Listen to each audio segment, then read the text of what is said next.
Okay everybody, how's it going? Just wanted to give you a quick update on the RV situation.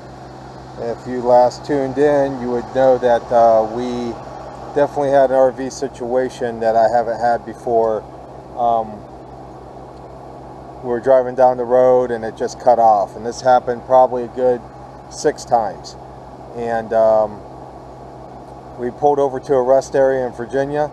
When we left the rest area, it wasn't 50 yards and it died on us. So I was able, after about an hour, to get it back inside the rest area. And if you tuned in last time, you would see a lot of money. And this guy came out with a one of his rigs, and it had everything under the sun on us. He's a mobile Freightliner tech. And hold on one second. Jolly just said that there's something over here. Here we are. Check this out real quick.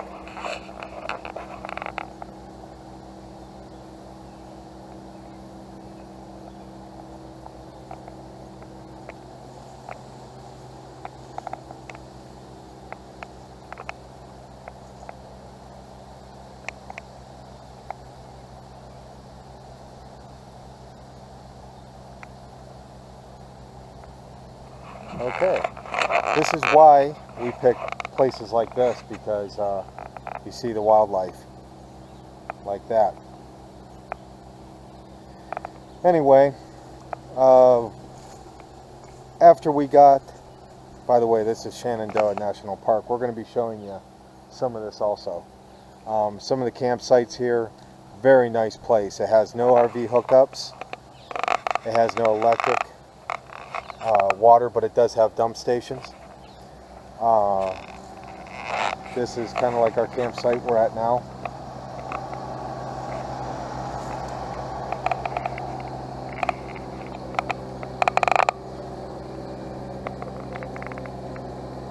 Got a fire going.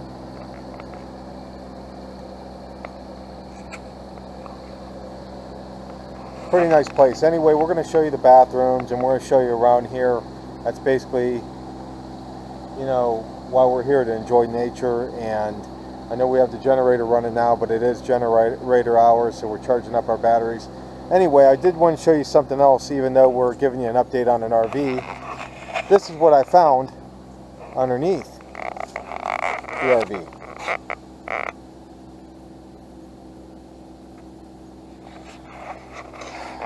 Now that is a scary situation. If you ever had an RV before, you know that if you ever get a mouse, a field mouse, a rat, or something like that, they can do pretty good damage in your RV. And they normally go right to the wiring. And that's what I'm afraid of on this coach here. We drove, after we had the guy check it out, he went through the wiring, what he could do on mobile. He wasn't cheap. He was pretty darn expensive. We ended up having to still get a tow truck out to us, and before he got to us, which was about an hour, we ended up trying to start it. It did start again for some reason, and when he got there, I said, okay, listen, where's the Freightliner place, and we'll just take it in there. They already had it set up for us to go there, and of course this happened on a Sunday. They couldn't check it out till Monday, and when we finally started on the road, he basically led the way. Make a long story short, he went ahead and escorted us all the way to the Freightliner dealership, and when he did that, it ran fine. There was no problems. We went about 15 miles to the Freightliner dealer, and just for the escort, $170 for the escort. Didn't hook us up, didn't do anything, just the escort, 170 bucks. Now, the Freightliner guy that came out to us, he said it's roughly going to cost me $400 for him to do whatever he did underneath there, which wasn't, to me, wasn't too much. You know, in Virginia, it seems like everybody's in slow motion. He answered the phone a few times. Of course, he's getting paid by the hour, and he also got paid the time he left to the shop to the time he got to us. So I know we're down in Florida, and I know when I go to work, I pretty much got the whip cracked on me. But anyway, if I'm paid by the hour. So I would tell you on the RV, we drove from the Freightliner dealer all the way to Shenandoah National Park, and that was roughly about 120 miles, and had 0 problems in that time. So it's one of them things where it's an intermittent problem. It's the first time we've ever had a problem RVing, and we've been doing this a long time as far as something with electrical, anything major like that. To me, that's kind of a major situation, because on some of these roads up here, it's two-way and there's no shoulder. So I was pretty much white-knuckled the whole way up here, wondering when, if and when, this coach is gonna just up and quit and not start. So that's your update so far. Did he fix the problem? It didn't start when the guy was working on it, but it started about roughly 20 minutes after he left. So if he would have fixed the problem and it was running that way for 120 miles, I'd say, okay, it seems like it's fixed. But seeing it didn't start when he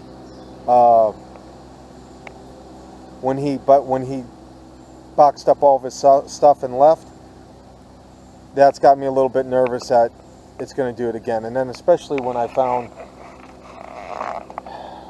the nest, some sort of nest, that got me really nervous, because I've had mice after storing the RV for a little bit of time. You tend to, you know, I've had critters before. I ended up taking care of that, putting little traps up or something like that, and getting it real quick.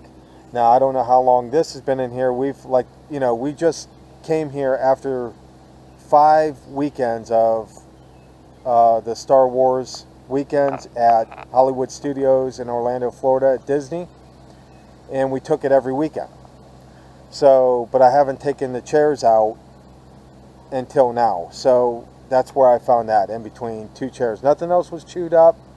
The chairs weren't chewed up, but that nest was in there. So anyway, while we're here, we're going to take you around to the campground. We're going to show you some campsites. Like I said, this is a really nice place, a really nice peaceful campground. It's roughly in the 60s at night. During the day, it's probably in the 80s. But you get a nice breeze off the mountains. We're roughly 3,000 feet above sea level, and but there's hardly anybody here. It's real nice. So we're going to show you around while we're up here. Stay tuned for the RV situation. Not really sure. On the way back, we'll definitely keep you updated and let you know.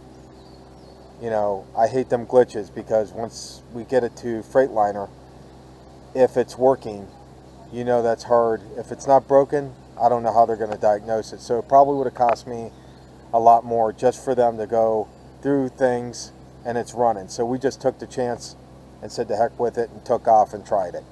Ended up working for us in our favor, but I have no idea on the trip back. So while we're here, we're going to enjoy it. We're not going to worry about the problem. We're going to enjoy our vacation, and we're going to try to bring it to you and show you just some of these campsites, because there's a lot of them, but very nice. You're going to enjoy it, hopefully. All right, we'll talk to you all later. Bye.